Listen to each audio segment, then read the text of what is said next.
nakikinig at tumutupad ng salita ng Diyos. So bahagi yun, sabi nga natin, paano kang nakatutupad kung hindi ka naman nakikinig. Kaya una ay makinig. Kasi doon mo lamang matutupad kung paano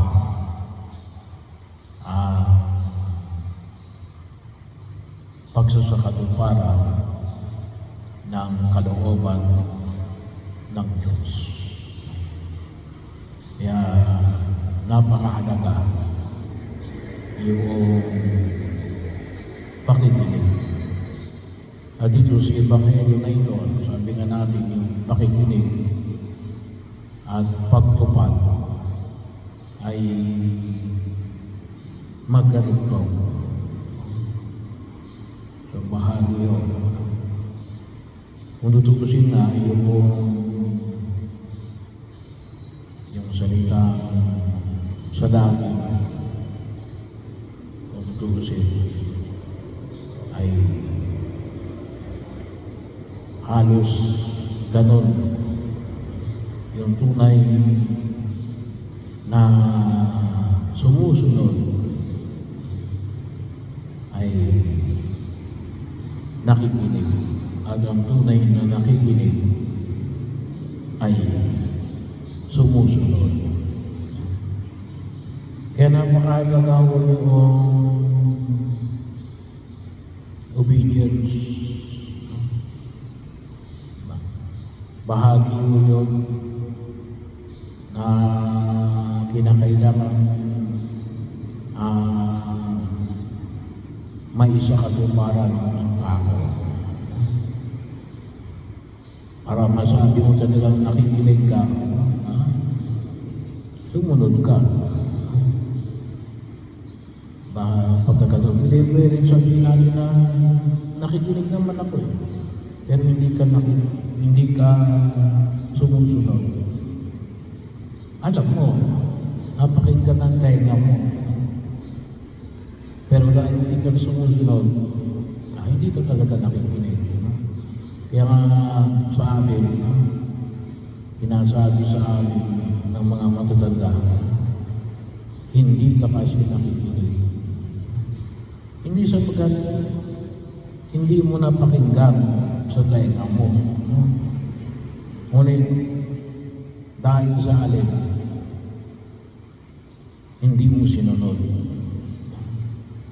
Kaya napakalapit po ng kahulugan na ito kapag sinabi talaga namin na pagtupad, pagsunod, obedience. So bahagi yun na kung saan ay isa po sa mga karakter na hinihingi ng Diyos sa atin. Yung marunong sumunod. Hindi yung blind obedience. Hindi yung blind obedience. Hindi rin naman pwede na ba't ka nasunod? Hindi mo alam kung bakit. So, ibig sabihin, yun ay blind obedience. Hindi mo alam yung dahilan. Basta nasunod ka lang. So, kinakailangan din natin maunawaan natin yung ating pagsunod. Kasi mahirap din naman na alin. Hindi natin masasabi na yung pagtugon natin sa ating Panginoon Jesucristo ay tunay na madaya kung hindi natin naiintindihan yung pagsasakatuparan natin ng ating mga tungkulin. Kaya napakahalaga yung pangunawa, napakahalaga kaya na kinakailangan maipaliwanag natin. Kasi kapag hindi natin napaliwanag yan, anumang bagay, kapag hindi mo na ipaliwanag, Anong ibig sabihin? Hindi mo naiintindihan. You cannot explain it. No? Kaya, napakahalaga ang tamang pagkaunawa natin. But hindi naman natin sinasabi na may paliwanag na scholarly. No? Na sabi nga natin kapag sinabi ng scholarly, no? May footnote, no? May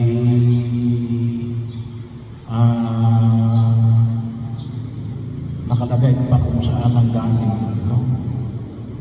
Hindi na, at least may naiintindihan natin at pwede natin maipanaunawa din sa iba, no? Kaya yan din yung dahilan kung bakit pinagsusumikapan natin na i-explain yung mga bagay. Kasi, halimbawa, yung tungkol sa ating pananampalataya, kung hindi mo ma-explain yan, ay, hindi mo maintindihan yan. Kaya napakahalaga na tayo mismo ay sabi na natin, ang tawag na natin yung ma-i-articulate natin. May i-articulate natin. Maaaring hindi nga scholarly, pero kahit pa paano,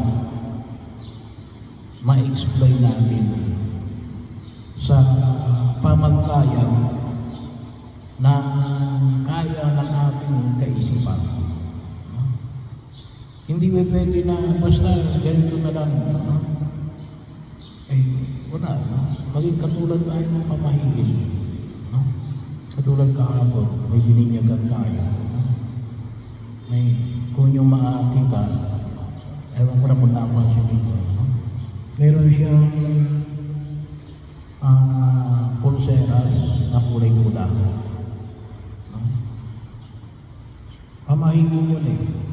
Tanong mo, bakit mayroon yan? Ang sasabihin sa Eden ay para maalis yung balis, para magmabalis yung baka. Paano makakawala ng balis yun? Paano makakawala ng balis yun? Eh ano ba yun? Saan ba galing yun? Bilog-bilog na kulay pula. Paano makakawala ng balis yun? Hindi natin ma-explain. Eh kapag gano'n din yung ating pananampalataya, eh paano din tayong pamahiin? No? Ba't yung ginagawa yan? Hindi ko alam. Kasi ginagawa namin, hindi, dapat kayo paano ma-explain mo kahit sa simpleng pamamaraan.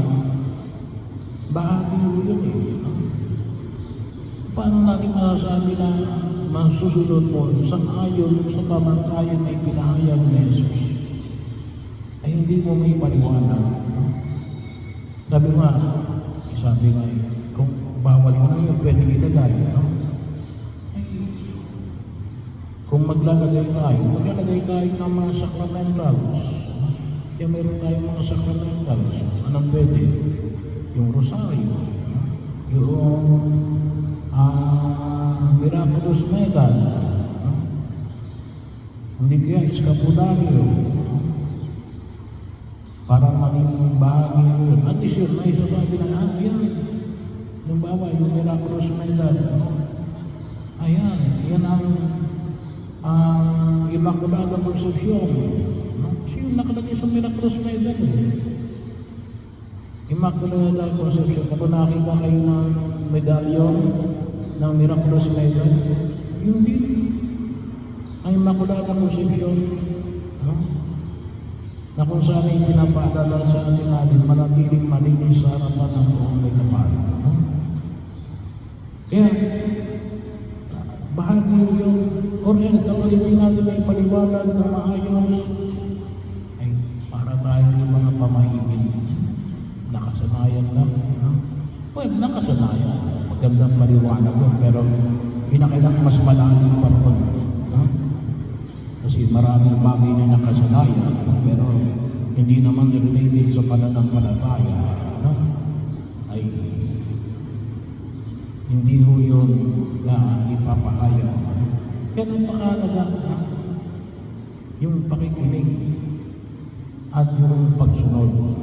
Bago ginagawa yan, pagka nasunod yan, kasi bahagi ito ng ating pananampalataya. At dapat kaya natin ipaliwanag. Kinakailangan kaya natin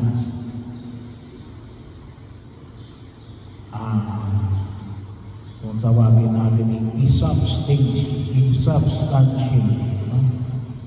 May substance, mayroong malalim na kaulugan na kaakibat ng nasabing pagkilos.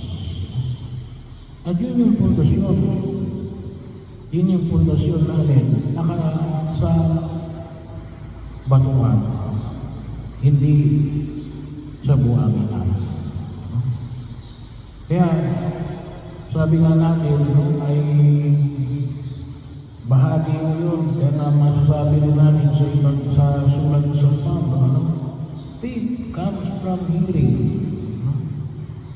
Ang pakikinig sa pamagitan ng pakikinig. Kinakailangan mayroon mo lang mapakinggan.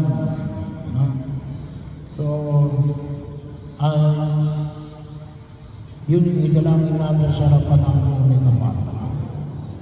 Nawa, tayo mga mananampalatayang Kristiyanong Katoliko, ay sabi ko nga, kahit pa paano, may paliwanag natin. Huwag kayong mahiya na magpaliwanag tungkol sa ating pananampalataya. Maaaring hindi ganun